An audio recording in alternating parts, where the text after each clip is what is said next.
Bonjour à tous. La loi du 29 novembre 2023 transposant l'accord national interprofessionnel sur le partage de la valeur au sein de l'entreprise instaure une nouvelle obligation de négocier sur le partage de la valeur en cas de bénéfice exceptionnel. Sur quel sujet doit porter la négociation et dans quel délai cette obligation de négocier doit-elle être mise en œuvre? Réponse après notre générique.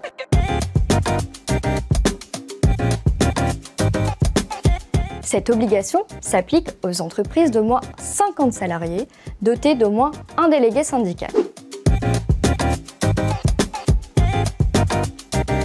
Certaines entreprises sont toutefois dispensées. Il s'agit des entreprises ayant conclu un accord de participation avec une formule de calcul dérogatoire ou encore des entreprises ayant déjà mis en place un accord de participation ou d'intéressement comportant la prise en compte des bénéfices exceptionnels. Pour les entreprises qui ne sont pas dispensées de cette obligation, la négociation doit porter sur deux points. La définition de l'augmentation exceptionnelle du bénéfice net fiscal et les modalités de partage de la valeur qui découlent de ce bénéfice exceptionnel. S'agissant de la définition de l'augmentation exceptionnelle du bénéfice, c'est aux partenaires sociaux de la déterminer. Pour cela, ils peuvent prendre en compte des critères tels que la taille de l'entreprise, son secteur d'activité, les bénéfices des années précédentes, ou encore des événements exceptionnels externes à l'entreprise intervenus avant la réalisation du bénéfice. Vous l'avez compris, l'objectif est de viser des situations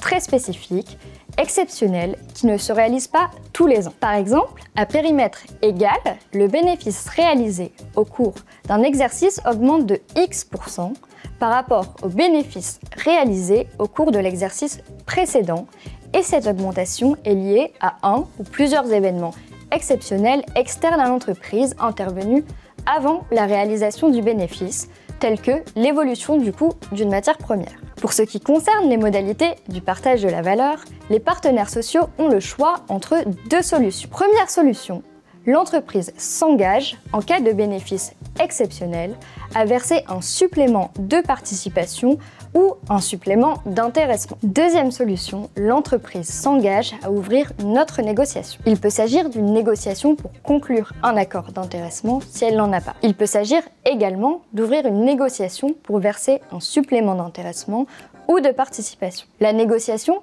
peut aussi porter sur le versement d'un abondement sur un plan d'épargne salariale ou encore la négociation peut porter sur le versement d'une prime de partage de la valeur. Point important, cette négociation doit être engagée d'ici le 30 juin 2024 au plus tard dans toutes les entreprises déjà couvertes par un accord de participation ou d'intéressement à la date du 29 novembre 2023. Par ailleurs, toute entreprise débutant une négociation pour mettre en place un accord de participation ou d'intéressement doit parallèlement négocier sur ce sujet. Il faut donc très rapidement commencer à réfléchir à la définition que l'on souhaite retenir du bénéfice exceptionnel et aux conséquences que l'on souhaite en tirer pour les salariés qui y ont contribué. Bien évidemment, nous restons à votre disposition pour vous accompagner dans cette négociation.